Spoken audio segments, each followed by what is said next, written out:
What's up, guys, and welcome to this week's segment and youth devotionals. So this week we are going to be talking about pressure. In life, we are going to receive all kinds of pressure. Pressure to do things, pressure to say things, pressure to act a certain way, and we will even just feel pressure from the circumstances of life and different seasons that we go through, because that's life, where we're faced with the choice to run or say, bring it and game on. And so before we really dive into this, I want to share a quick story with you. I'm an athlete. I was an athlete. I played soccer all throughout high school. I played in college. And my freshman year of high school, I felt like I had this chip on my shoulder. I always had to prove something. I had to prove that I deserved a spot on that varsity team, and that the spot that I was given, I felt like I had to continuously earn. One of our games, we were just having a terrible game. You know, we weren't being aggressive. We weren't playing as a team. Usually the team that I played with in high school, we were an aggressive team. This game, that wasn't true. And so at halftime, our coach pulled us over and she told us to get our water bottles and to go on the other side of the field, which if a coach does that, you're in trouble. We get over there, and in not so many words, she told us that we needed to be more aggressive and we needed to go out and break someone's leg. Did my coach really mean that I needed to go out there and literally break someone's leg? No, she didn't. But I took that to heart. And so from that point on, I made it my duty to make sure that I was the most aggressive person on that field every single game. And it worked to my benefit. I mean, my freshman year, I was the leading girl in the state for yellow cards. And if you don't know anything about soccer, those are fouls. Okay, so as a freshman, I was the leading girl in the state with the most amount of fouls. Kind of fits my personality. It is what it is. But I took to heart, you know, when she gave us that challenge, I was like, game on. We're on. I'm going to do this. I'm going to do it 110%.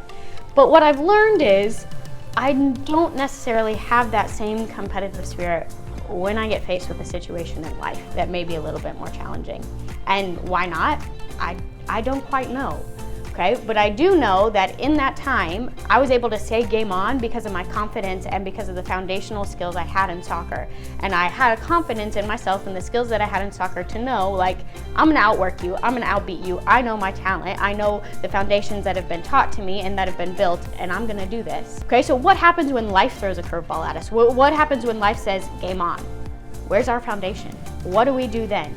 Okay, well, we're gonna read about a dude named Daniel in the Bible who used this as his foundation, who used his Bible and the Word of God, because bottom line is, when circumstances get tough, our foundation, our confidence when we face these circumstances has to come from this. It has to come from the Word of God. And so that's why we are in the classroom, all right? That's why we're back in my room this week, because when life throws things at us, we have to go back to the basics. And a lot of times, you know, you think about the basics in class and you're like, I'm never going to need to know algebra. But truth is, you will. Okay? You know these basic facts. 1 + 1 = 2. 2 × 1 = 2. And we get a little bit more further. Or 1 × 22 = 22. Basic math facts, right? Did you ever think about if you didn't know those basic skills, you wouldn't be able to do algebra? Yeah, but Sam, I don't need to know algebra. I'm not going to do that when I get older. I don't need algebra for my degree. Okay, maybe you don't, but we do need it. Algebra was used to get spaceships into the moon. Algebra was used to create this iPhone that I'm using right now to film this video. We have to have it. We have to have the foundations. And the same is true with the Word of God. If we don't have this foundation, when circumstances come to us, we're not going to know what to do. A really basic example of this is this Bible. It's probably one of my most favorite possessions that I own. It was given to me, and so it was passed down to me. And when I first got it, I went through and I looked through all of the different notes that were in this Bible, and it was great. And I felt super challenged and super just enlightened after reading it, and, you know, on fire because I saw all of these notes, and I'm like, I want to do that. But if I were to just look at those notes and just look at the scriptures that were highlighted by the person who gave this to me, when life threw a challenge at me, that would do nothing because it meant nothing to me. I had to go through and do my own highlighting. I had to go through and do my own notes. I had to go through, you know, and write down scriptures that meant something to me. Scriptures that talked about, you know, like scriptures that talked about salvations and healings that I wanted to talk about later with people that God gave me a hunger for, so that when the time came, I had a foundation and I had a confidence and I was ready for that.